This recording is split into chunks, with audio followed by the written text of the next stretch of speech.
Hi, I'm Bob Carr. At the Give Something Back Foundation, we focus on higher education and its transformative effect on young lives, especially for those who have faced adversity. And that's why we're proud to support the important educational programming produced by the Caucus Educational Corporation. Funding for this edition of Caucus New Jersey has been provided by Caldwell University, PSE&G, the Give Something Back Foundation, Gary's Wine and Marketplace, creating an individual shopping experience for every guest. Fedway Associates, the New Jersey Office of the Insurance Fraud Prosecutor. Insurance fraud costs New Jersey families $1,300 a year. And by the Russell Berry Foundation. Promotional support provided by bestofnj.com, covering all New Jersey has to offer. And by Jaffe Communications, where business, media, and government converge in New Jersey.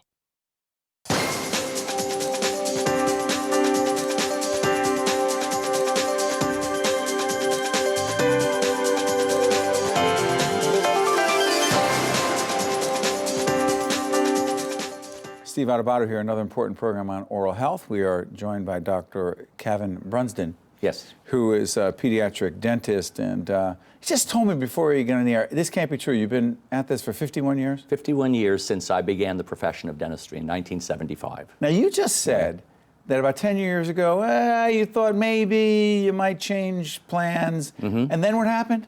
Well, what happened was about 10 years ago, I was thinking of my transition into the next phase of my life. And my practice began to blossom in managing autistic children.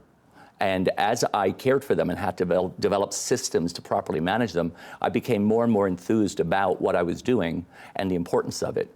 And working with my team in my office, we have 50 employees who we train and dedicate to managing these children, from the business front of the office to the management of the children, through the dentistry.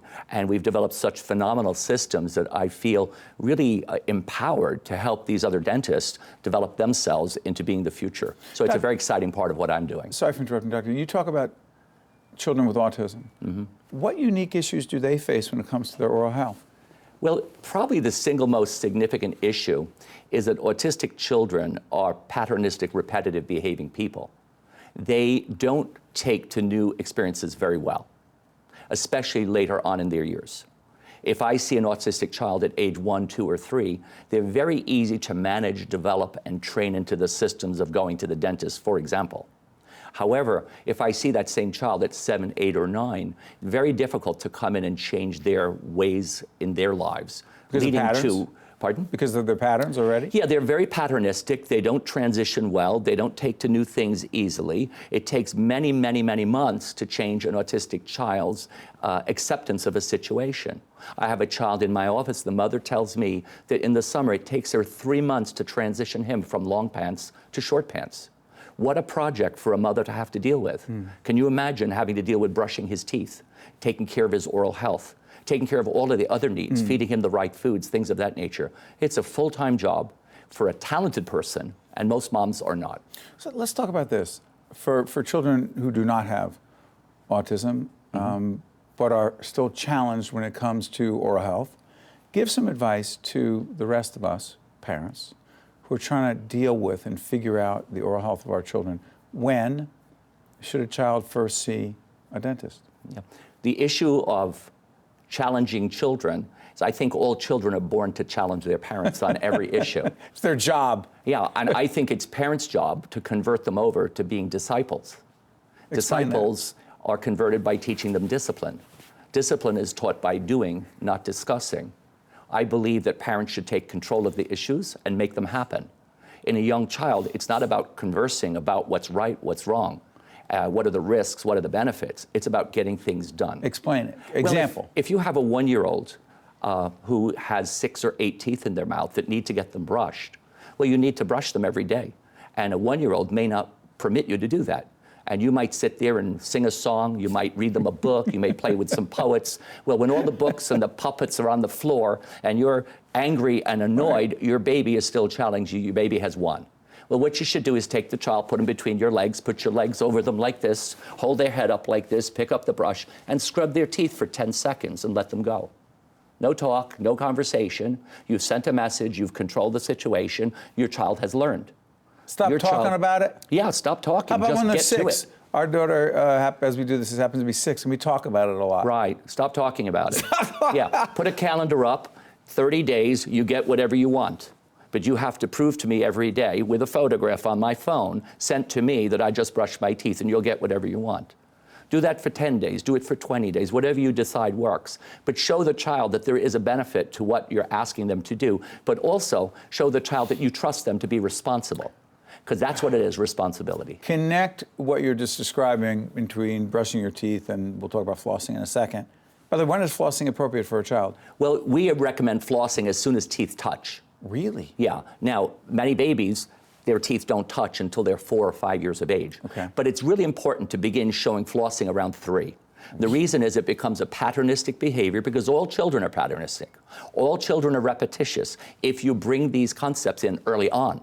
Most parents wait until they think their child's old enough to do something. Doesn't work that way. Too late? Proceed it with the lesson when it's simple, when it's easy, when it's not complicated, and when, if they fail at it, it does no harm. Yeah. You don't want to start introducing a technique to prevent a disease while the disease is in process. You have a dental center?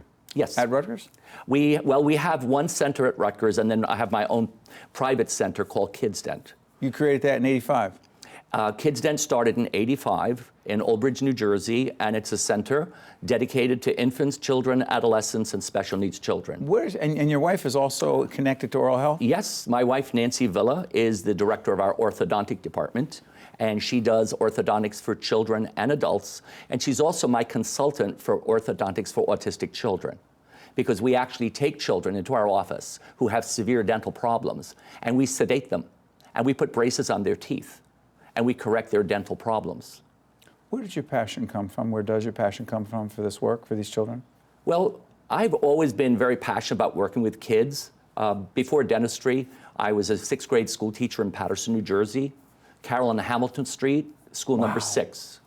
I was there for 3 years, and then I went to Englewood, New Jersey, where I was a science director for a junior high school, and I became their assistant principal. During that time, I went to school at night to get my degree in biology, my master's in physiology, and suddenly got accepted to dental school. In the 70s, when I went to dental school, preventive dentistry didn't exist. Yeah. It was restorative dentistry. Everybody fixed damaged people. Most of them were adults. Most dental practices succeeded on managing adults. I felt in my heart and soul that that was a wasteful time to spend your life. I preferred to change the world a little bit at that time. I knew if you work with children, you can really make a difference. So I got involved with kids. I had great mentors up at the dental school. Ed Sonnenberg from Denville, he's practicing today. He was one of my mentors that gave me a philosophy that has pervaded me to this day. Well, you continue to make a difference, and your passion is obvious. And not only for me and the kids that I treat, but my staff and the people who are going to carry this on after me. Doctor, thank you. We appreciate everything you do. You're very welcome. Stay with us. We'll be right back. To watch more Caucus New Jersey, find us online and follow us on social media.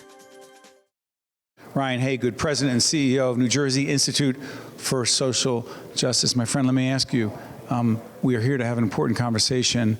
Why and how did it come about? So thanks for having me on your show, Steve. This conversation really emanated from a broader national discussion that's happening around race and policing. And as you and your viewers know, over the last several years, we've been watching holding our collective breaths as we respond to a number of violent encounters with law enforcement in communities that left mostly African-American men dead.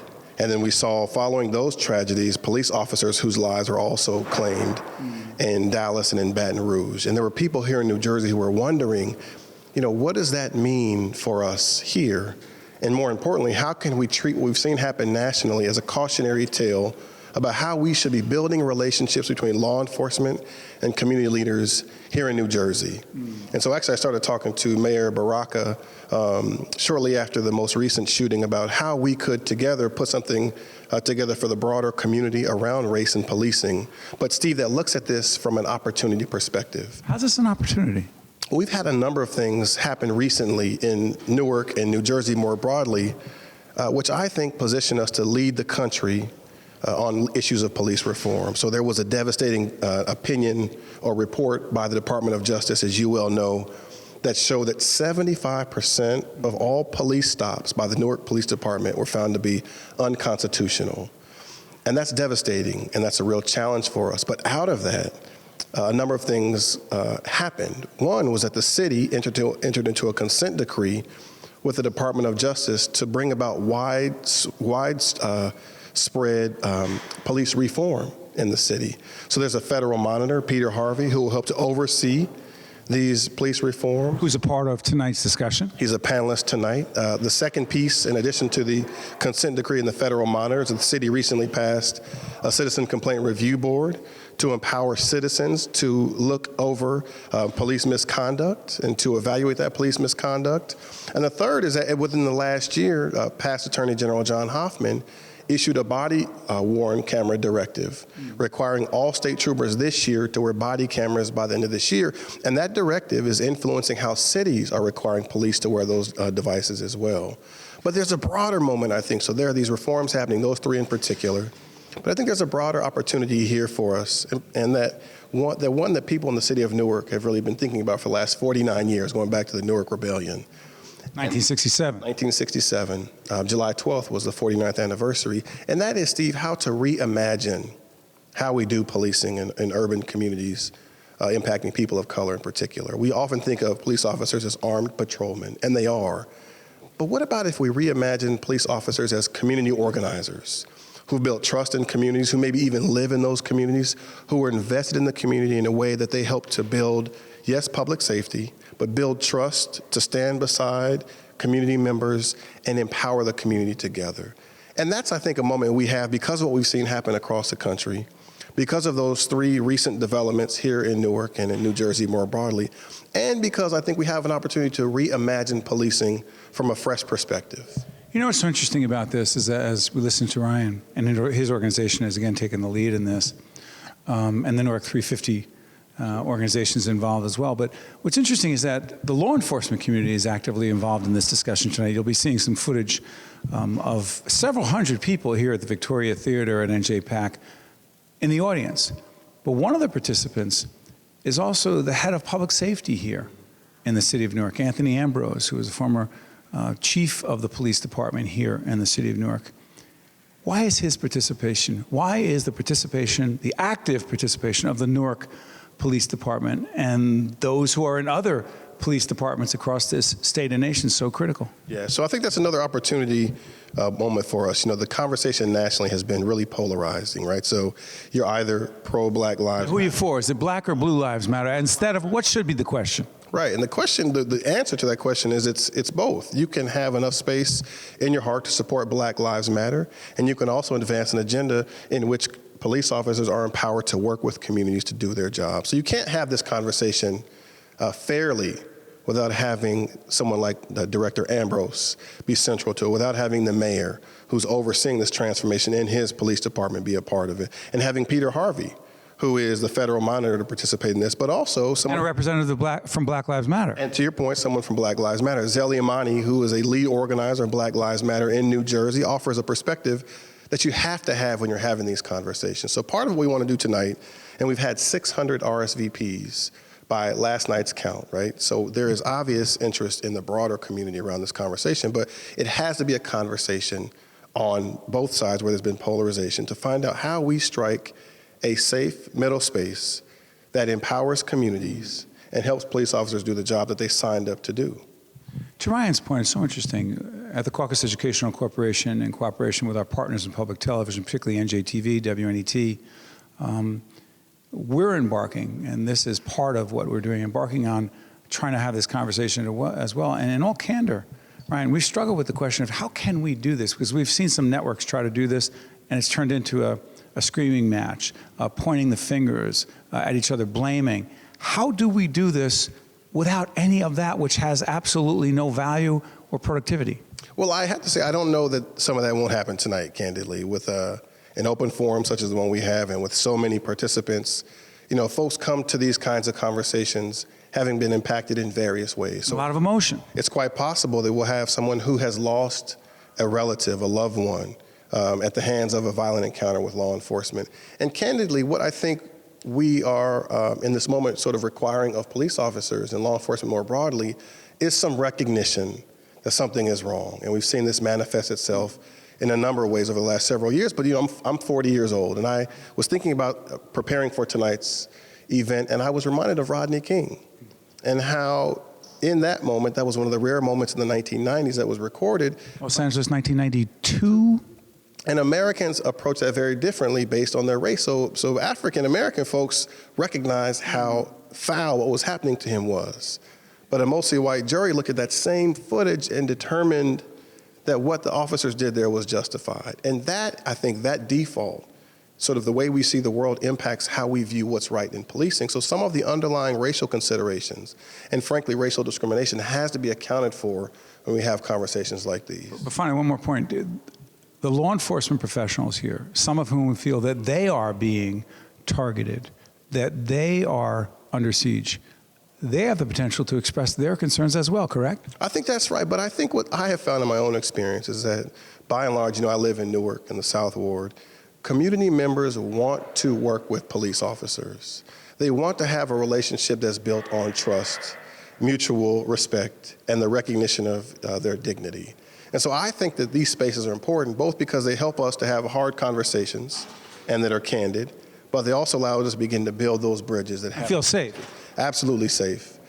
Absolutely safe. Safe to be able to express those point of views. On both sides. And the objective on the other side of it is a higher level of understanding from both places. That the reality is police officers are often asked to do way more than they're required to be social service providers.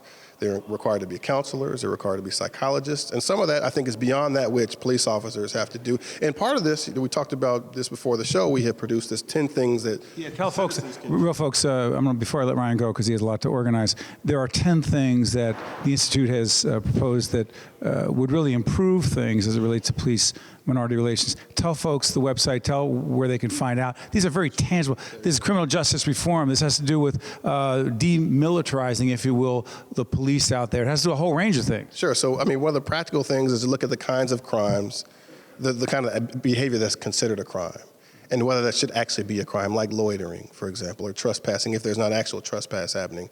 But the broader reforms are things that people in the community can do working with law enforcement that aren't objectionable to reform. They can go to our website, www.njisj.org, and find that helpful document. To see more Caucus New Jersey with Steve Adubato programs, visit us online at steveadubato.org. If you would like to express an opinion, email us at info@caucusnj.org. Find us on Facebook at facebook.com/Steve Adubato, PhD. And follow us on Twitter at Steve Adubato. Tom Comiskey is New Jersey Regional President, M&T Bank. Good to see you, Tom. Hi, Steve. Good to see you as well. Thanks for having me. For those who don't know M&T Bank, describe it. M&T Bank is a commercial bank, a regional bank headquartered up in Buffalo, New York. It's been around since about 160 years or so. Sort of define our modern history by the time that Bob Wilmers took over the bank in 1983. And Bob's done a tremendous job with the bank, and we're happy that we're finally able to make our push into New Jersey, and happy to be here. Describe the footprint in New Jersey. Where? Sure. So New Jersey footprint extends all the way from the northern parts of New Jersey, up Bergen County, Passaic County, all the way down into the southern parts, so down into Camden and parts south. And that part of the state rolls into our Philadelphia group, and my teams are responsible for North and Central Jersey. You and I were having a conversation earlier. We were talking about the whole question of giving back. We talked about the Charitable Foundation. What is it? And describe the focus. Sure. So going back to Mr. Wilmers, he's always emphasized that when our communities succeed, we all succeed. And community giving and charitable involvement has always been sort of a very important part of our corporate culture. So here in New Jersey specifically, we have a charitable committee made up of several team members, commercial, business banking, community reinvestment, wealth management. And we get together on a monthly basis and look at organizations and how we can help them and and we make decisions on how to deploy funds across What the state. kinds of, so we can understand, and where, like what kinds of areas? Is it for homelessness? What kinds of areas? Sure. So probably the best example would be our recent announcement of $615,000 worth of community reinvestment funds that we gave grants to organizations in needy parts of the state. So Newark, Jersey City. One example would be Garden State Episcopal, the Community Development Corp. We gave them money to help rehabilitate the church there, and I had an opportunity to go out and meet with them and Deputy Mayor Vahil and see the work they're doing. To actually fix up the church. Yeah, they're actually fixing up the church and also building units around the church to really revitalize the neighborhood. And the way they view it is if they can provide opportunities to stay in the community for people who've been there and also opportunities for people to move in. Obviously Jersey City is undergoing quite a renaissance, so it's important to them to be able to have people stay in their communities. Tom, let me ask you this something. How would you describe the banking landscape in New Jersey? How would I describe the banking landscape? Why do you have a smile on your face when I say that? It's a complicated question. Is it crowded? It's very crowded. It's a heavily banked state, and I think of New Jersey as you have a lot of the large banks. And then you have some of the smaller regional players. And I think we're one of those banks that sort of sits in the middle. And we're sort of uniquely positioned because we have the balance sheet capacity to help some of the smaller companies who may outgrow maybe their smaller regional bank, but also the relationship approach to banking to help some of the larger companies who may feel underserved and looking for that relationship model that we provide. But the other part of the landscape is influenced by technology. Sure. You talk relationship. Sure. How much do you think technology has changed the relationship, the banking relationship between the customer and quote unquote the bank? Yeah, I think it's changed it in a lot of very dramatic ways. And you think about corporations that don't go into branches as much anymore. They transact online, they use remote check scanners, and they don't need to have somebody running back and forth to the branch 3 times a day the way they used to. And then certainly on the retail side, the consumer side, people don't go into branches as much as they do because of the availability of products and the way to transact on your devices, your phone, your tablets, et cetera. Sorry for interrupting. Where does customer service fit in then? Yeah, you have to be creative. You have to find ways to provide customer service. So technologically? Absolutely, yeah. So when people still want to talk to someone, right? So if you have a problem or you can't figure out your password or you have to, people I'm sorry, still you're talking to me? have to call. People still have to what call is that people, password? right? So and my view is you still have to deliver exceptional customer service when you do have that opportunity to interact. So it may not be as much as we used to, but when we do, we have to do it really well. People do want some human connection. Absolutely. In spite of the speed of technology. Yeah, sure. Right? Absolutely. I'm curious about a couple other things. Real quick question on regulation. I have to do this. Yep. Every banker, every bank executive who comes in, I have to ask about federal. So the federal legislation, federal law that's been in place, Dodd-Frank for a while, intended to deal with certain kinds of banks. Other banks are impacted. Your bank impacted. Everybody's impacted. Everybody's impacted, right? Okay. It's a new landscape. It's a new industry. Every industry evolves and changes, right? And I think the regulatory environment today has changed dramatically. I mean, if you look at our announcement of our acquisition of Hudson City almost 4 years ago now, it was a 3-year delay until we ultimately closed the transaction because we had conversations with the regulators around Bank Secrecy Act and anti-money laundering and having to have more robust systems in place to really police the system, to help them police the system. So I'm not going to sit here and say that all regulation is bad. I think a lot of it's good. We just have to make sure that we're doing it the right way. Curious about this. You, in fact, have been a leader in the banking industry for a while. And I do ask people this question about leadership. Sure. 2-part questions. Number one, the greatest leadership lesson you have learned in your work is? Creating vision, integrity, empowerment. For me, I like to lead through others. That's sort of my mantra. Let me twist it. Sure. The greatest leadership challenge that you have faced and continue to face, potentially? Yeah. Well, I think for us in New Jersey, the biggest leadership challenge is integrating a lot of people who we hired from different banks, different cultures. So at M&T, we have a pretty strong culture.